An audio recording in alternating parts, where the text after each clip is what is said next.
TikToker Prince মামুনকে গ্রেফতার করা হয়েছে। লায়লা আক্তারকে বিয়ের প্রলোভনে ধর্ষণের অভিযোগে কুমিল্লায় তাকে গ্রেফতার করা হয়। মঙ্গলবার তাকে ঢাকার সিএমএম আদালতে হাজির করা হবে।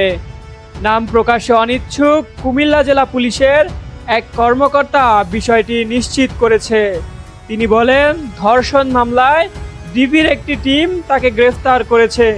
তাকে ঢাকার আদালতে তোলা হবে। এর আগে রোববার ৯ জুন প্রিন্স মামুনের বিরুদ্ধে রাজধানীর ক্যান্টনমেন্ট থানায় একটি মামলা করেন লায়লা। মামলার বিবরণীতে বলা হয়, আব্দুল্লাহ আল মামুন ওরফে প্রিন্স মামুনের সঙ্গে লায়লার গত ৩ বছর আগে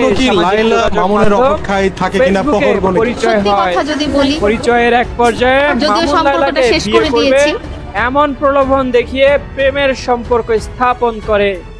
মামুনের ঢাকায় থাকার মতো কোনো বাসা না থাকায় লায়লা তাকে বিশ্বাস করে নিজ বাসায় রাখে। ২০২২ সালের ৭ জানুয়ারি মামুন তার মাকে সঙ্গে নিয়ে লায়লার বাসায় এসে থাকতে শুরু করে। ওই দিন থেকে মামুন লায়লার সঙ্গে একই রুমে থাকতে শুরু করে।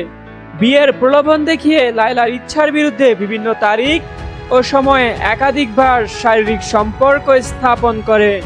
মামুন বাসায় থাকাকালে তার বাবা মা মাঝে মধ্যেই সেখানে অবস্থান করত। তবে মামুনকে একাধিকবার বিয়ের বিষয়ে বললে সে বিভিন্ন অজুহাতে সময় ক্ষেপণ করতে থাকে। সর্বশেষ চলতি বছরের ১৪ মার্চ আগের মতো বিয়ের প্রলোভন দেখিয়ে মামুন লায়লাকে আবার ধর্ষণ করে।